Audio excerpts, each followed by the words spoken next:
This Rock Talk podcast recording is an interview and opinion product that is the property of rocksubculture.com, all rights reserved. Rocksubculture.com is not responsible for any statements or opinions expressed by the guests of this program.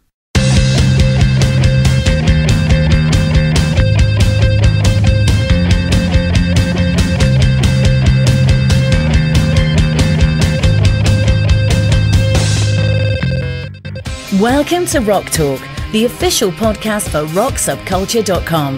Each podcast features interviews with special guests to discuss all aspects of popular music. Rocksubculture.com travels the globe to experience, review, and archive live concert events. Interview those involved in producing and performing a variety of genres of popular rock music, as well as find and learn about related studio and stage use artifacts and memorabilia. Now, let's join our host, Jason DeBoard.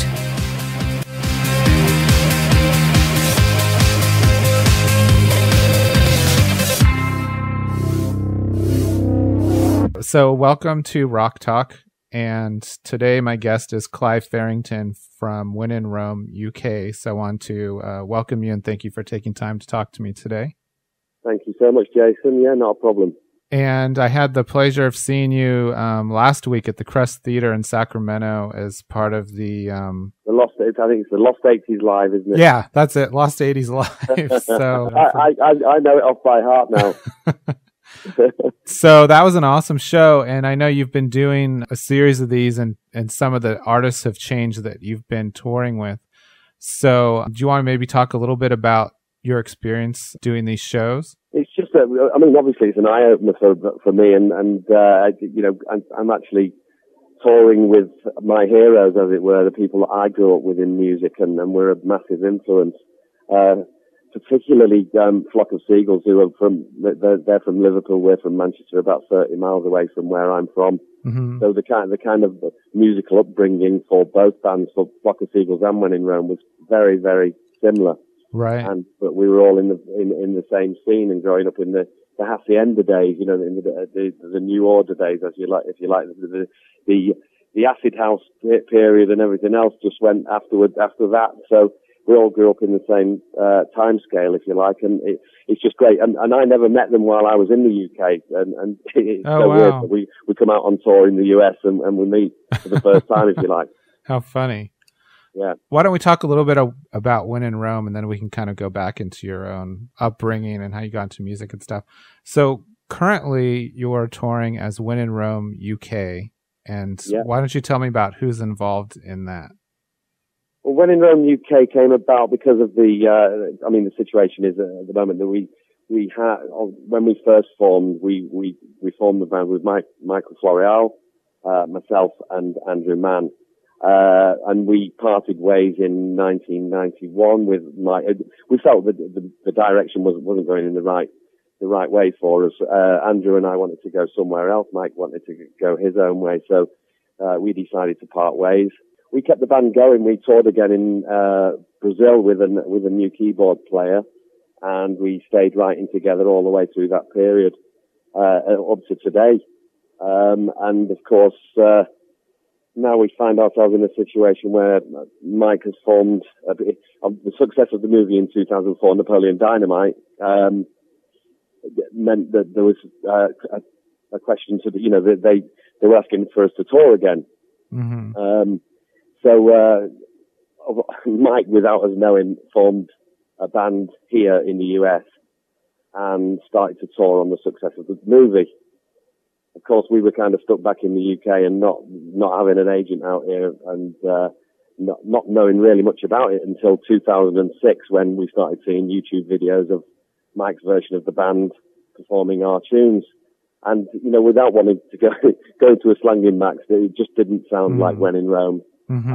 And it kind of pricked my, it got my, I don't know what the term is, but it got my goat, and I started to get a little bit itchy about it, and started to inquire what was going on, and whether there was a chance for us to tour, because we'd never ever quit the band. We kept the band going. We kept writing.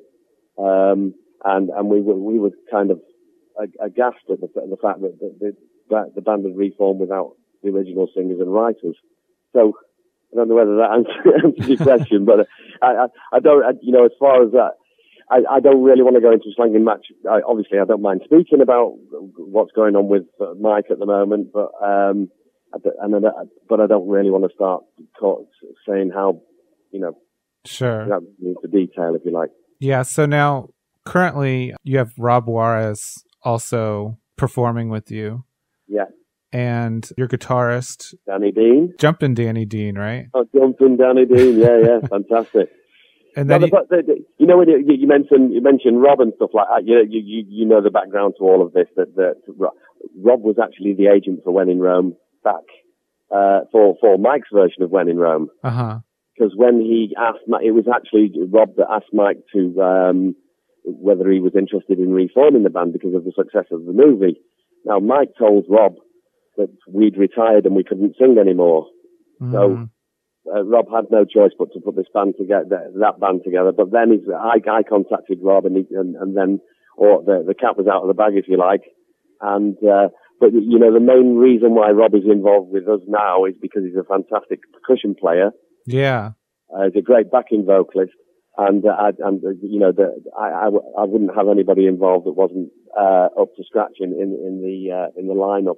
And Rob is really, really a massive asset to the band. Yeah, and you also are touring with two ladies that are on string instruments as well. Fabulous. Yeah. Yeah, I've never worked with strings before, and it's such a pleasure to work with them. And they are absolutely so professional. It's unbelievable. We've not had a load of rehearsal time. It's been very, very quick. We've had about 3 or 4 days rehearsal. But they've really, you don't really have to rehearse with them. They just bang on every time. You just have to hum a tune, hum the way it goes, and they can do it straight off. And they're very, very, very professional, and I feel really comfortable singing in front of them. We played the New Wave Bar last night in Bellflower, which is a very, very small club, and it was their first birthday, and in that room, in a small room, the strings sounded absolutely fantastic. It sounded like a full orchestra, if you like, wow. Especially coming through the PA. Yeah, because I know the Crest has really high ceilings, so I'm sure it must have sounded a lot different in there. Yeah. Going back to when you guys started the band, now you were in a different band before When in Rome, right? Was it called Beau Leisure? Beau Leisure, yeah. Yeah. Now, how did that come about? How did you get interested in music and forming that band? I went through the route of the working men's club. I was in a band called Atlantis. I was in a band called Glass. We did all the working men's clubs. We got chucked out of working men's clubs for doing our own. We always insisted on doing our own songs. Yeah, and of course, most people don't take to that because they want to hear stuff they know. So we did all of that. We did all breaking down on the motorway and getting there, having to get to the gigs and everything else. And so I guess I've done like a full-on apprenticeship in music. But after all of that, after doing all the working men's clubs, I formed a band with a fella by the name of Dave Powell, who's a really, really good frontman and great guitarist, great songwriter. And I started writing with him in the band Beau Leisure, and we did our tours around. We just toured and toured and toured. Again, it was we did all our own stuff, and we did some very, very rough places, and I really don't know how we got away with it with the makeup that we all wore. It was yeah. So what time period was this? Like the mid '80s, or? Yeah, this was I would say up to about 90. In fact, it's like a smooth transition from Beau Leisure into When in Rome. It went from, say, 1981 with Beau Leisure up to 85, 86, where we disbanded Beau Leisure and we went for the smooth transition into When in Rome, because Andrew Mann, he's actually joining us later on in the year on the tour because he just got married. Okay. He was supporting us as a punk. Have you heard of John Cooper Clarke? No. Well, he's a punk poet. We had this period in England where we had the punk poets who used to support bands, and they used to go up and sit and talk poems, if you like. Okay. But they were very, very, very cutting edge poems. They weren't your normal flowery. Yeah. Hence the name punk poet. It was like they were talking of the times at the moment, anti-government and all that sort of stuff. So Andrew was one of those kind of poets, and he supported us. And with When in Rome, when I decided to form When in Rome, I needed a lyricist. Right. And so Andrew came on board. We wrote the song The Promise. That was in my mum and dad's garden shed. And I wrote the first verse, I wrote the chorus, and then I get really lazy with songwriting. I like to write first verse, chorus, and then I hand it over to somebody else to finish off. And that's the way we did it with all the songs, including The Promise. Yeah. So with The Promise, I've always wondered, watching the music video, is that sort of really how the vocal parts got switched out between you, kind of how it's seen in the video, or is that more just for the purposes of the video? Like, how did you break out the vocal parts for that song? Well, when you see it in the video, Andrew's singing my vocal. Okay. As you probably know. And that's because I'm a very, very reluctant pop star. and I didn't really fancy being Andrew was the front man back in the day. Yeah. When we first started, he was the front man. He got, he got all the record deals. He did all the blagging with all the people, blah, blah, blah. He used to do all the running around with all the demos and everything else. So I just said to him, you might as well do it. You're the front man. You go on the video. But you know what? I think that's quite a story as well, quite a nice story as well. It kind of adds a juxtaposition to the video, if you like, and it makes people question it, if you like. Right, right. And I'm not the sort of person that wants to jump all over a video and go, this is me. So that's the way it turned out. I said, you're the front man, you do the vocal, and that's it. And it's very, very similar to the way Tears for Fears were as well. We always thought that it was the other fella that did, the bass player. Right. That did the vocal, but it wasn't. It was Roland who did all the really cool vocals. Weirdly sound a little bit When in Rome-ish.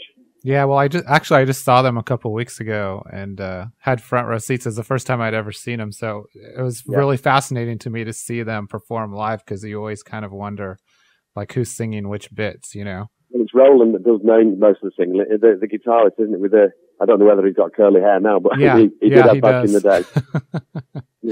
Yeah.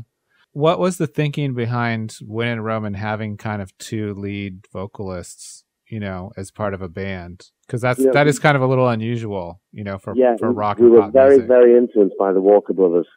Okay. And that's where that came from. And Everly Brothers, and it was always the harmonies were the important thing. And with When in Rome, it's a weird thing. We sound very different when we're singing alone, solo. Uh-huh. When it comes together, when we sing together, it becomes more. I know that I'm doing the tour on my own at the moment, and it's obviously still sounds like When in Rome. Yeah. But it's even more When in Rome when Andrew sings with me, because it just has that different sound. It's obviously two different people singing together. It just adds that very, very unique sound, as in the Walker Brothers, and also Jacques Brel. There's an album out that Scott Walker did called Scott Sings Jacques Brel, and the songs on there are absolutely brilliant. And both Andrew and I were listening to that album when we were forming the band. We were both listening to that album at the same time, and it was a massive, massive influence. And he used harmonies. Obviously, he was on his own at that point. That was a solo album, but he harmonized to himself, and it sounded absolutely. It's exactly what we want, how we wanted to sound. Now, when you guys wrote that song, was the objective to write like a really strong, hooky pop song, or did it also? Not at all. No. It was. It's hard to even know now how it came about. I mean, we used to, as I said, it was in my mum and dad's garden, so we had this tiny little studio there. that my dad had converted, and he'd put all the soundproofing in, everything else. It was tiny, so we had to have the keyboards on the wall, the mixer was on the wall. They were on special brackets, so they were against the wall rather than being kind of horizontal, if you like. They were vertical on the walls to save space. And we used to write in there. We just constantly mess around with ideas and melodies, and mainly the melody, without blowing my own trumpet, mainly melodies come out of my head. I'll dream about something, I'll think about something, I'll hum it into a little dictation machine and then play it. And that's exactly how we wrote. And that's how that melody line at the beginning of the Promise came about. I just hummed that. I said, Mike, try something like that. And he played that piano part, and it just came about. And weirdly enough, it was, I kind of knew when I'd written it, I kind of knew there was something there. Mm-hmm.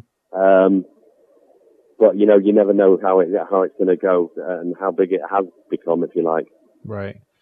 Now, did the lyrics have any special meaning to you, or was it more just about composing something that sounded good? Well, you know what? I'd like to answer both. Yeah, I mean both. But the important thing for me was the sound. Mm-hmm. That from the beginning, it's the sound of the vocal, sound of we used to use a Roland 501 for the echo, which is the old Roland tape echo, which was absolutely fantastic. That on the demo, that was what we used on the 4-track demo for the Promise. And that, I've got to say, the 4-track demo sounds even better than the 4. I've not got it anymore, but I'd say it sounds better than the 48-track finished version. Oh, really? Because I think because of the freshness of it, because it was the first time we captured it. We captured a moment on a little Tascam 4-track machine. And it really did sound, well, to me it did. Probably if I listened to it now, it just wouldn't, but it felt like it did at the time. The sounds, the drum track, I programmed the drums on the Linn drum. You can actually tell that now. I've got a Linn drum now on my little iPod, a little Linn drum copy thing that and I checked it against the rhythm the other day, and it sounds exactly right. So. Oh, wow. So, it was the rhythm of the drums, the melody, everything else. And I suppose the actual content of the lyrics was the last thing on my mind, although it must be something to do with how I feel and how I felt at the time, if you like. Yeah. Yeah. Well, I mean, it comes across as just a very optimistic song, and really, I mean, it's just so carried by the vocals. Like, I really love the piano keyboard, but it's pretty minimalist, compared. Yeah. It's really carried by the vocals, I think. Yeah. Well, thank you. Now, that's the song that got you guys your record deal, right? Yeah. Did you have any of those other songs done at the time, or did that song get you the record deal and then you worked on the full album? It not only got us one record deal, it got us 2 record deals. We were signed to Elektra first in 1987, sometime around then. Mm-hmm. And they had an office in London, and for some reason they'd signed Simply Red, and Simply Red had that album, whatever the first album was called, ready to go. And we'd done demos with them. We'd done demos with Elektra, but for some reason they decided to switch back to the US. They'd opened an office in London for 6 months. We signed to them, and then they decided to go back to the US, and it was really difficult to deal with them because of the time difference and everything else. Right. So we spoke to them about that. We expressed our concerns, and they said, right, we'll allow you to go. And luckily Andrew's, I've got to give Andrew his credit.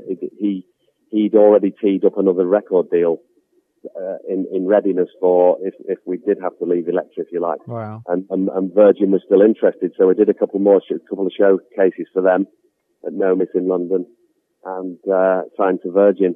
And then I know the music video wasn't as big in the later 80s as it was in the beginning, but was that a key thing that they wanted you to do right away, was shoot a video for that song? Yeah, you know what? And they spent so much money on video. I think we did about 5 videos in total. Uh-huh. We just went from one song to the next in a really short period of time.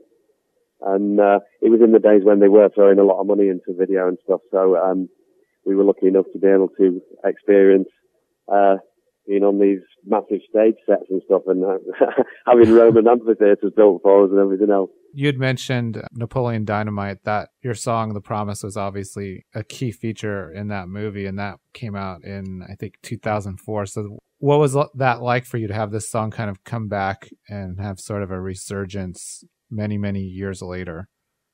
I mean, it's really hard to explain how, because I remember the day when Mike called me, and I think it was 2003, he called me. He said they're interested in using the song for the film, and obviously I'm over the moon and I'm excited, and I'm thinking, no, they're not. You know, so first thing you think is no, they're just inquiring. You know, they're just seeing if they can. You know, obviously I've never had a song used in a film before.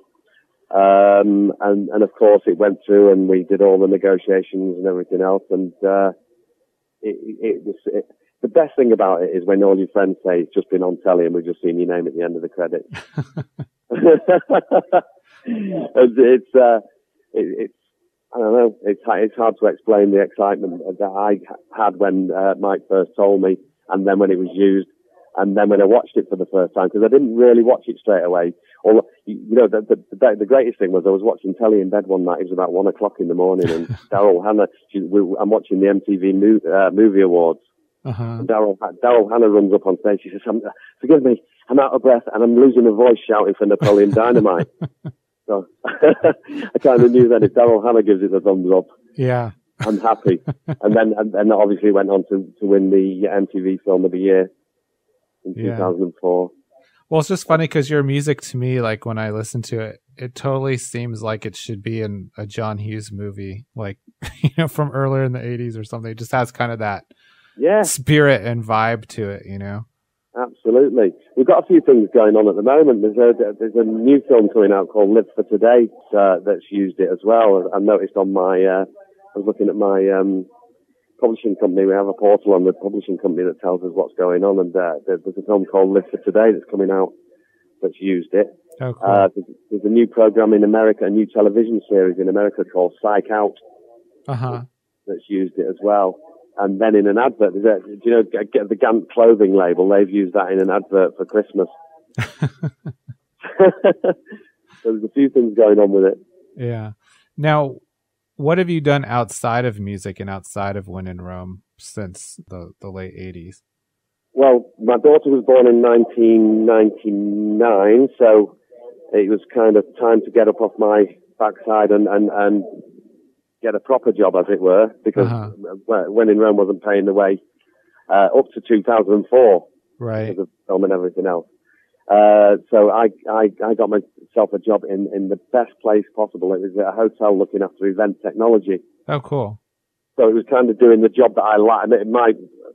Well, the thing that I love most about the music industry is being in the studio and lighting and audio and everything to do with it, all the technology that goes around it. So I decided to get myself a job where that's what I was doing every day.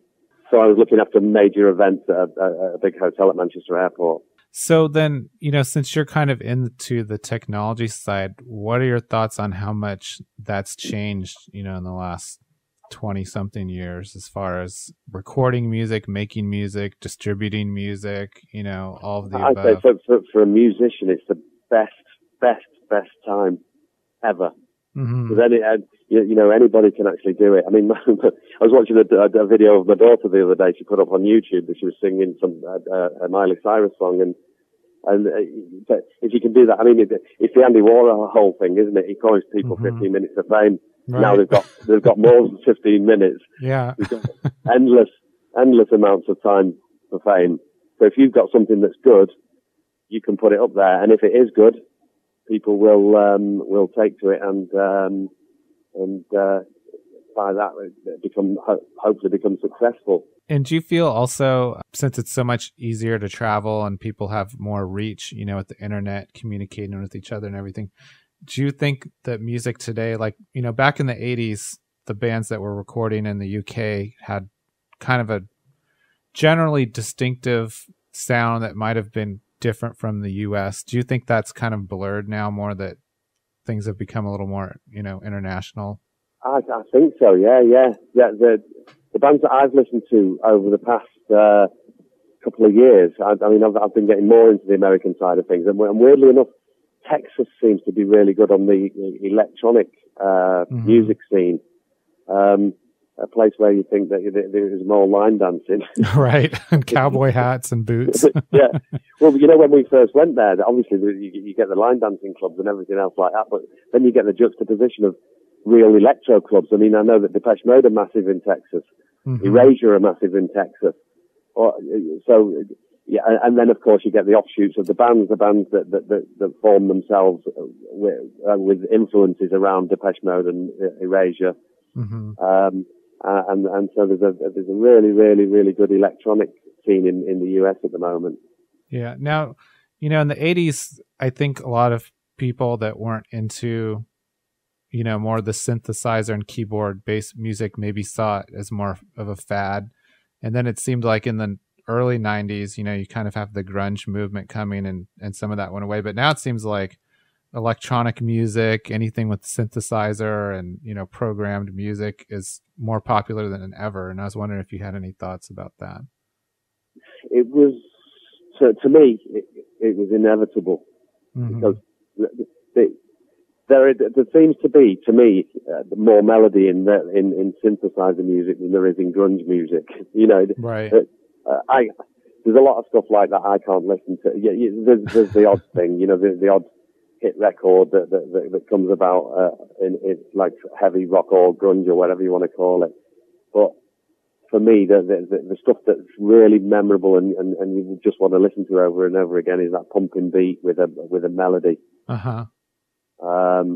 I think that's what wins out at the end of the day. And if you hear a great melody on the radio against a heavy guitar, right, I think they win on the melody every time. Yeah. Well, that's the thing. I mean, there's all kinds of music, I think, where there's sort of this electric guitar playing sort of gymnastics where it's really impressive that they can play the guitar like that, but it doesn't really grab me at all because to me, at some point, it just sort of becomes sound, like a wall of sound. Absolutely. Yeah. But you know what? The clever electronic bands are using the guitar as well. Depeche Mode are probably the best at it. Yeah. Where they use guitar with great effect. And weirdly enough, they use kind of Danny Dean bit. It's got that sound. It's that twangy, the shadows, if you like. Hank Marvin, is it Hank Marvin, that guitar player?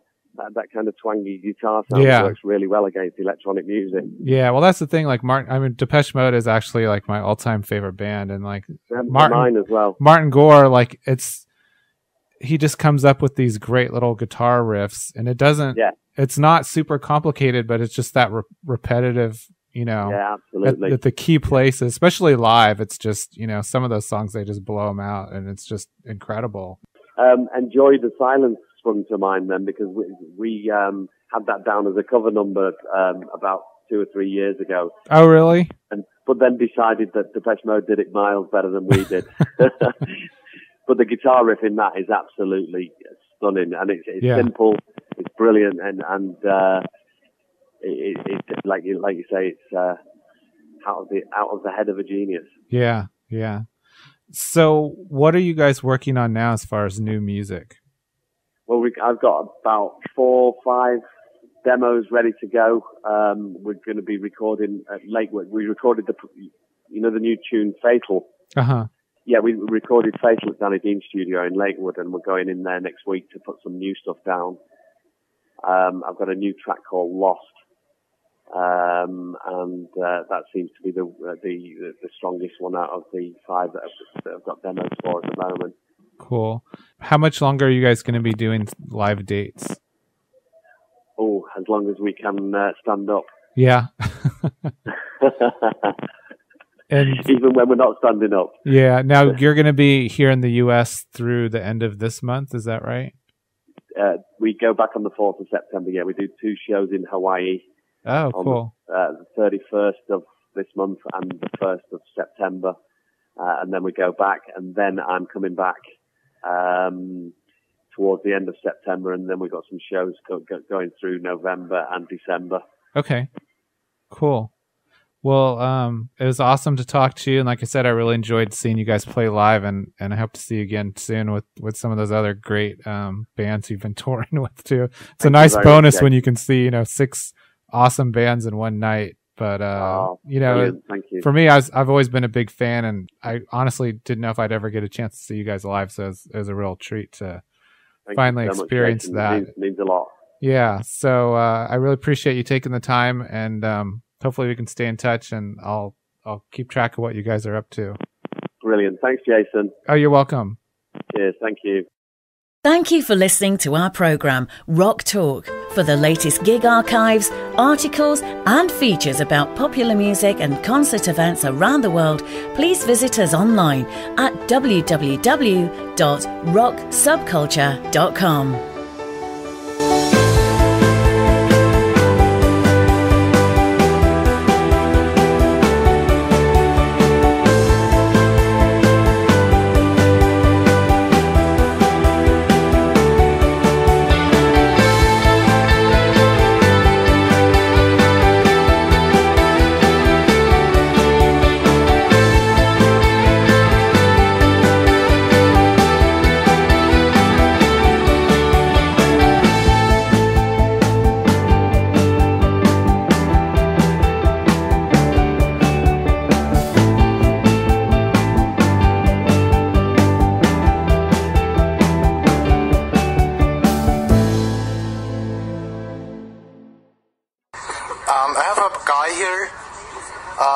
You can't even say Mythbusters.